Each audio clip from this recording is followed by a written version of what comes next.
नमस्कार, आप देख रहे हैं दूरदर्शन किसान कार्यक्रम गांव किसान में आप सभी का स्वागत है। मैं हूं आपके साथ मोनालिसा। कार्यक्रम गांव किसान में हम आपके लिए कृषि और पशुपालन से संबंधित महत्वपूर्ण जानकारी लेकर आते हैं, साथ ही मिलवाते हैं एक प्रेरणादायक सफल किसान से भी। और ये तमाम जानकारियां आपके लिए हम अपने 3 सेगमेंट के माध्यम से लेकर आते हैं, खेती किसानी, हमारा पशुधन और कामयाब किसान की दास्तान।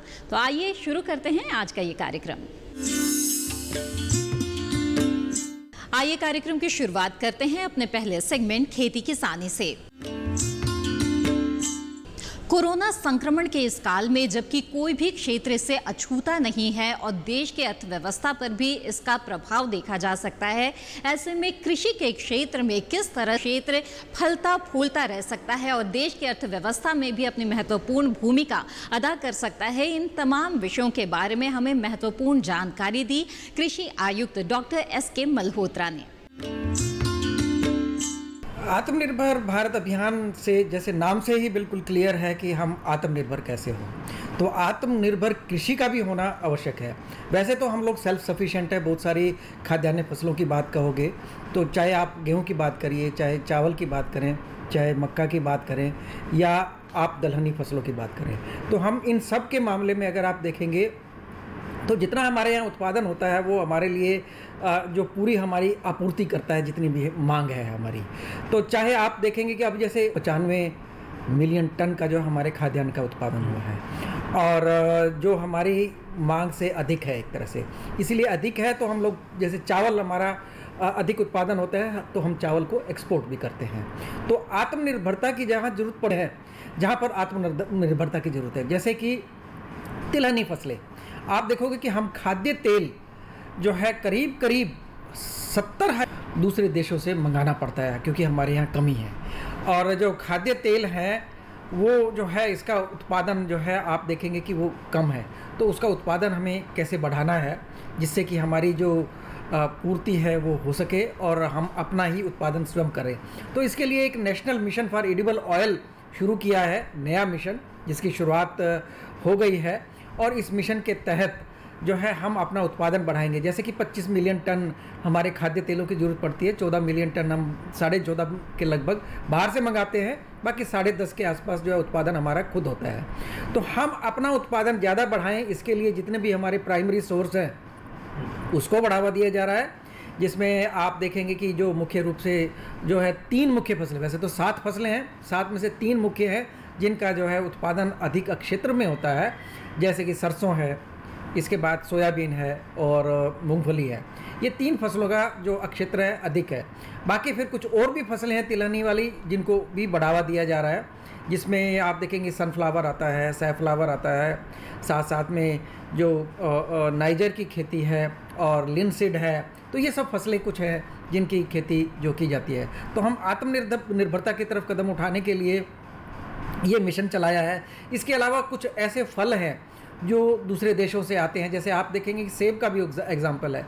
करीब हम 20 से 22 लाख टन जो है हम उत्पादन करते हैं, करीब 2 लाख टन हमें दूसरे देशों से मंगाना पड़ता है, लेकिन वो इलिट क्लास वैरायटीज़ हैं उनको मंगा रहे हैं। तो उस वैरायटीज़ का जो है अब उत्पादन देश में शुरू हो गया है और इस पर जो है एक कार्यक्रम भी अब और भी चल रहा है कि इस तरह की बहुत सारी और भी इस प्रकार के फल हैं जिनकी मांग है, जैसे ड्रैगन फ्रूट है, इसके अलावा जैसे मोटा अंगूर है और इसके अलावा जो कीवी का है।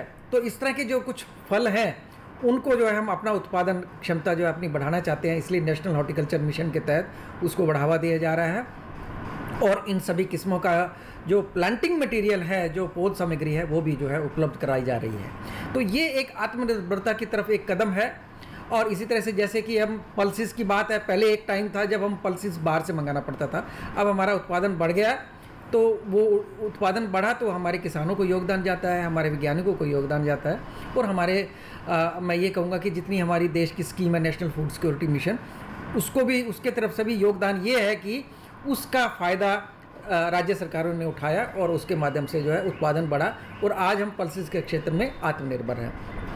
तो अब जो है आत्मनिर्भरता की बात आती है तो हम उसको बहुत सारे ऐसे और भी हम देखेंगे कि कृषि से रिलेटेड उत्पाद है जिनको बना करके दूसरे देशों में बेचा जा सकता है। जैसे मिलेट्स है, मिलेट्स हमारे यहाँ की स्ट्रेंथ है, जो जिनको हम मुख्य रूप से कई बार मोटे अनाज भी बोल देते हैं, लेकिन मिलेट्स में आप देखेंगे ज्वार, बाजरा और रागी, ये इस तरह के 3 जो है मोटे अनाज हैं, इनका उत्पादन करके और उसके वैल्यू एडिशन करके जो है उनको हम लोग बाहर भेज सकते हैं, एक्सपोर्ट कर सकते हैं, जिससे कि किसानों की आमदनी में भी इजाफा होगा। तो आत्मनिर्भरता की तरफ जो ये कदम है, इन सब चीज़ों पर जो है जोर दिया जा रहा है और भारत सरकार की बहुत सारी चलाई गई जितने भी कार्यक्रम हैं वो अपने आप में जो है लाभप्रद है और किसान उनका जो है प्रयोग कर रहे हैं और उनका पूरा फ़ायदा उठा रहे हैं। तो अभी आपने कृषि आयुक्त से जाना आत्मनिर्भर भारत अभियान के बारे में। इसी के साथ कार्यक्रम गांव किसान में वक्त है एक छोटे से ब्रेक का। ब्रेक के बाद देखेंगे हमारा पशुधन। आप बने रहें दूरदर्शन किसान पर।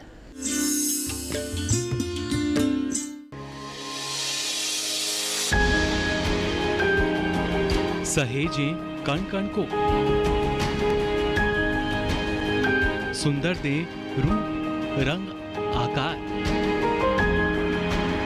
स्वस्थ जीवन रहे जमीन पर, इंद्रधनुष हो साकार। देखिए प्रकृति की ओर, गुरुवार सुबह 9:30 पर।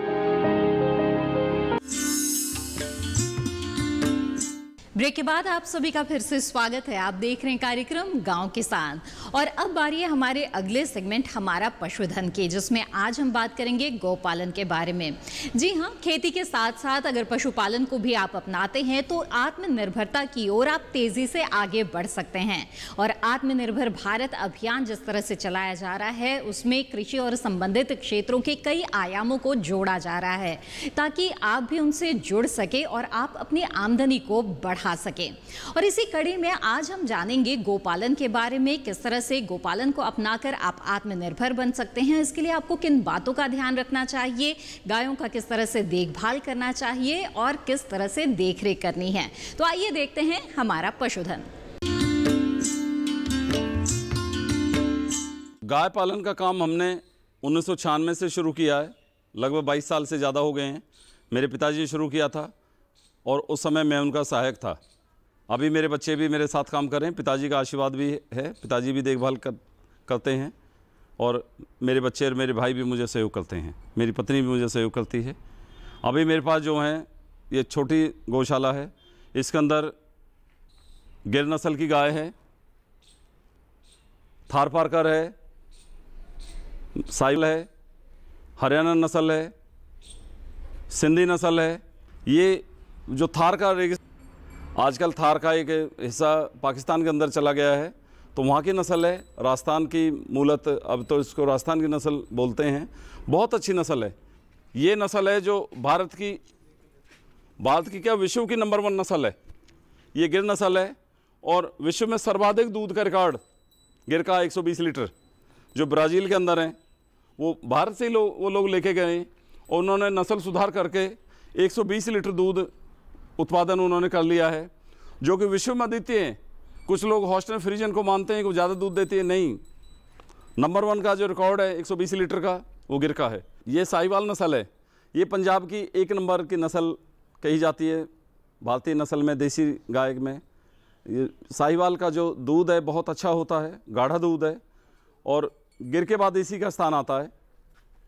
इसका दूध बहुत ही अच्छे फैट वाला होता है और ज़्यादा दूध दे देती हैं। 20 लीटर से ऊपर इस गाय का दूध है। हमने जो इसका उत्पादन लिया है 20 लीटर लिया है। इसका नाम है जी हरियाणा की नस्ल है ये,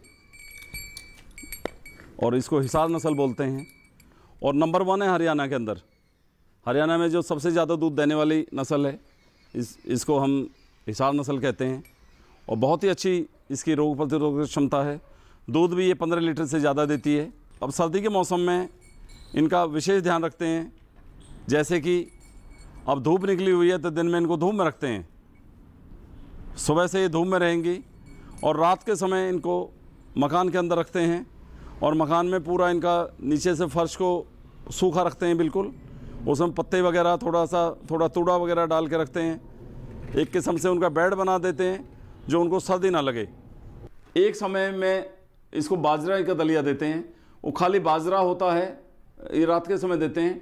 बाजरा और गुड़, बाजरे को भिगोकर और इसको उबालकर और गुड़ मिला के इसको देते हैं शाम के समय, तो इससे इनको सर्दी नहीं लगती। ये पौष्टिक दलिया है जी।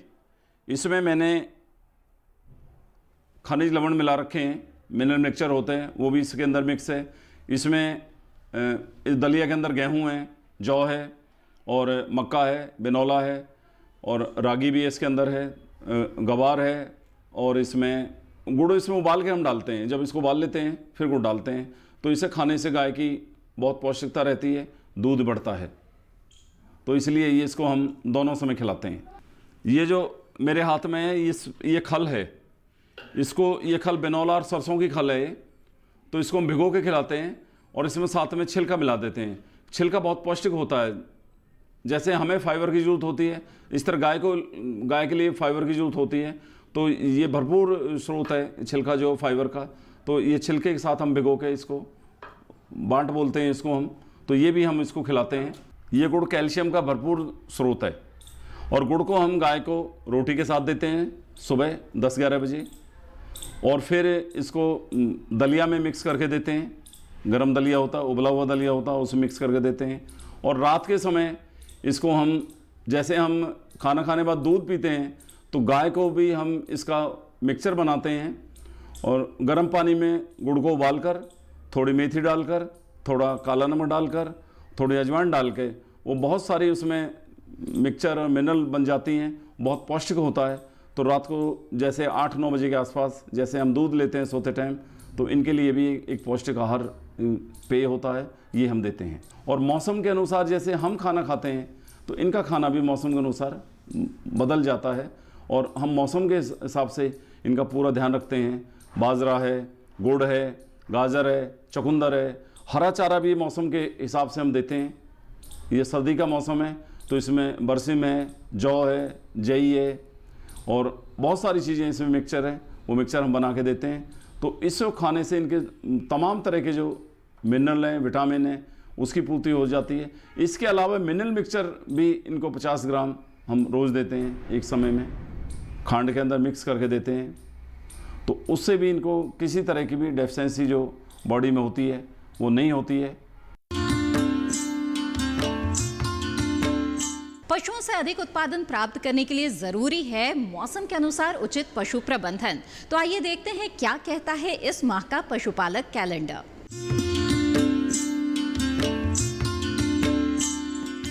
अगस्त माह में ध्यान देने वाली बातें। बरसात के मौसम में पशु घरों को सूखा रखे। पशु घरों को मक्खी रहित करने के लिए नीलगिरी या नींबू घास के तेल का छिड़काव करते रहें।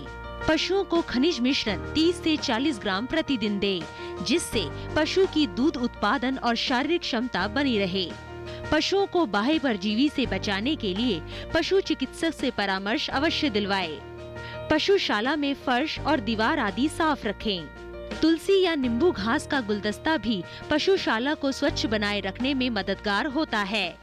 पशुशाला को कीटाणु रहित करने के लिए नीम तेल आधारित कीटनाशक का प्रयोग करें।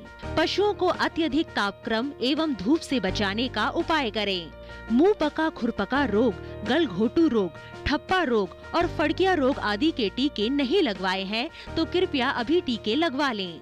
भेड़ बकरियों में पीपीआर, भेड़ चेचक व फड़किया रोग होने की संभावना रहती है, इसलिए इन रोगों से बचाव के लिए टीके अवश्य लगवाएं। मुंह पका खुरपका रोग से ग्रस्त पशुओं को अलग स्थान अथवा बाड़े में बांधें, ताकि संक्रमण स्वस्थ पशुओं में नहीं हो। रोग ग्रस्त पशुओं के मुंह, खुर व थनों के छालों को लाल दवा का 1% घोल बनाकर धोएं। गलघोटू व ठप्पा रोग के लक्षण दिखते ही तुरंत पशु चिकित्सक से संपर्क करें।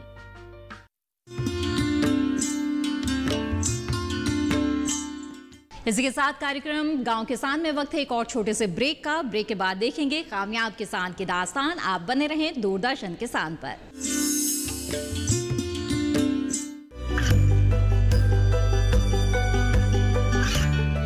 गांवों और पिछड़े क्षेत्रों में सरकारी योजनाओं की जानकारी पहुंचा। देश में कौशल और क्षमता विकास कर ग्रामीणों को सामाजिक बदलाव और विकास से जोड़ने की दूरदर्शन किसान की पहल चौपाल चर्चा देखें सोमवार से शुक्रवार सुबह 9 बजे।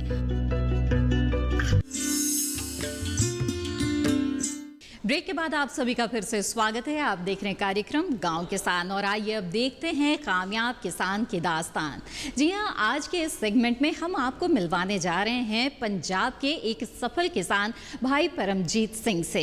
इन्होंने स्ट्रॉबेरी की खेती की है और किस तरह से उन्नत किस्म से खेती करके ये आत्मनिर्भर खुद भी बने हैं और अब ये दूसरों के लिए भी प्रेरणा स्रोत बन गए हैं। तो किस तरह से उन्होंने ये कामयाबी हासिल की, जानने के लिए आइए मिलते हैं इनसे और जानते हैं इनकी कामयाबी की दास्तान इन्हीं की जुबानी।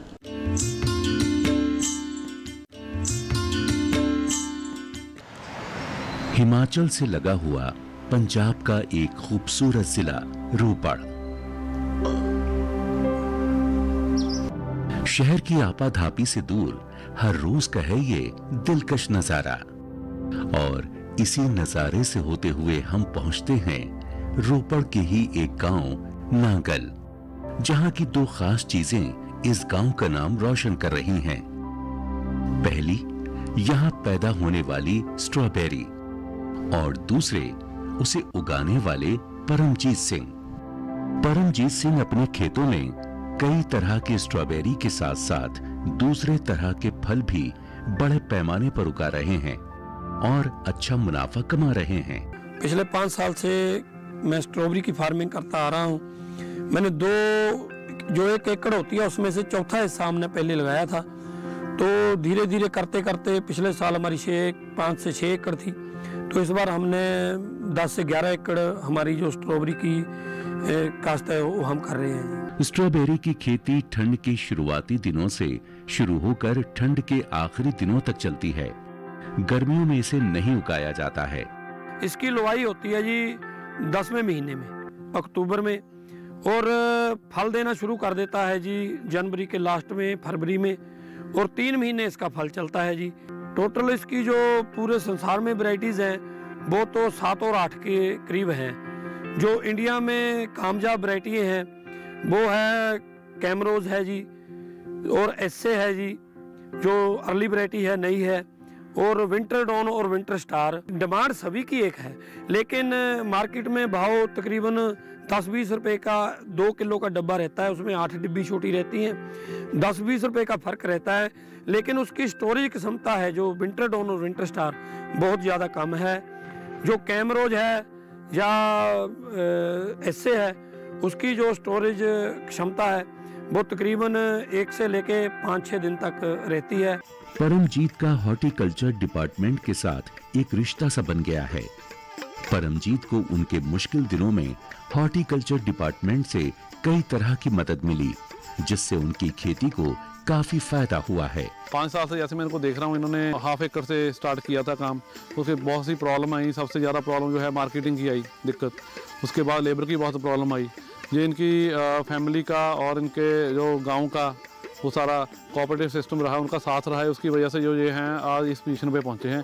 आज इन्होंने 10.5 एकड़ लगाई हुई है। लास्ट टाइम जो इन्होंने 4.5 एकड़ लगाई थी, तो इन्होंने बोला इनका टारगेट जो है 25 एकड़ तक लगाने का ये स्ट्रॉबेरी का है।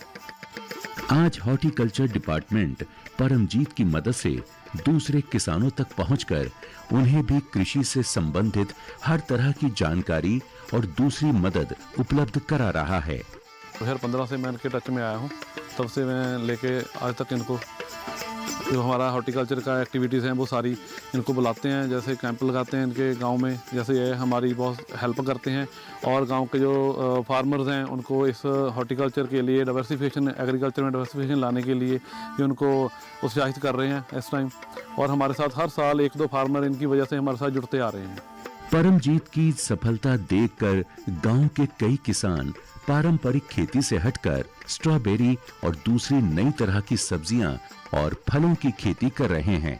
आसपास के दूसरे किसान अक्सर परमजीत के पास स्ट्रॉबेरी की बेहतर पैदावार के लिए जानकारी लेने आते रहते हैं, जिनमें से 4 लोगों ने स्ट्रॉबेरी की फार्मिंग शुरू की है और उनकी पूरी हेल्प भी कर रहे हैं जी, कि उनको बीज प्रोवाइड कराना, क्योंकि इसका प्लांट है, जो मदर प्लांट है वो कैलिफोर्निया से आता है, अमेरिका से या इटली से आता है, उसका बीज तैयार कराते हैं। जो हमें पड़ता है उसी रेट में हम उनको प्रोवाइड करवाते हैं जी, कोई एक्स्ट्रा नहीं है।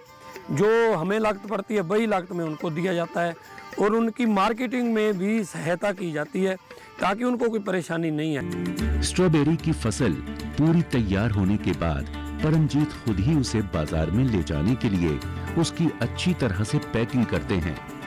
उनके इस काम की जिम्मेदारी है उनकी पत्नी की, जो दूसरे कर्मचारियों के साथ मिलकर उसे एक बेहतर आकार देती हैं। परमजीत अपने पूरे परिवार के साथ मिलकर कृषि के इस काम को आगे बढ़ा रहे हैं और उनका परिवार भी इस काम में हर कदम उनके साथ चलना चाहता है। शुरू से ही जब से हमने लगानी शुरू की है उसी टाइम से हमारी पूरी फैमिली इसमें इन्वॉल्व है। मेरी मिसेज है, 2 बच्चे हैं, मेरी मदर है, तो इकट्ठे काम करते हैं और मेरे भतीजे हैं, यार दोस्त हैं, सभी लड़के काम करते हैं। ऐसा नहीं है कि मैंने लगाई है कोई साथ नहीं देगा, सारे इकट्ठे काम करते हैं जी। और बेटी के नाम पे ये मेरा सारा काम है जी, MK स्ट्रॉबेरी, महक स्ट्रॉबेरी के नाम से हमारा ये काम चल रहा है। एक वक्त था जब परमजीत सिंह का दिन संघर्ष से शुरू होकर संघर्ष पर खत्म होता था। इसी कश्मकश में उन्होंने एक लंबा समय गुजारा है और एक एक दिन का एकत्रित करके अपने और अपने परिवार के लिए एक खूबसूरत दुनिया बनाई है। इसी के साथ कार्यक्रम गांव किसान में आज बस इतना ही। हमें उम्मीद है कि इस कार्यक्रम में जो जानकारियां दी गई है उसका लाभ आप जरूर उठाएंगे और खुद भी आत्मनिर्भरता की ओर तेजी से कदम आगे बढ़ाएंगे। इसी के साथ दीजिए इजाजत, आप बने रहें दूरदर्शन किसान पर। नमस्कार।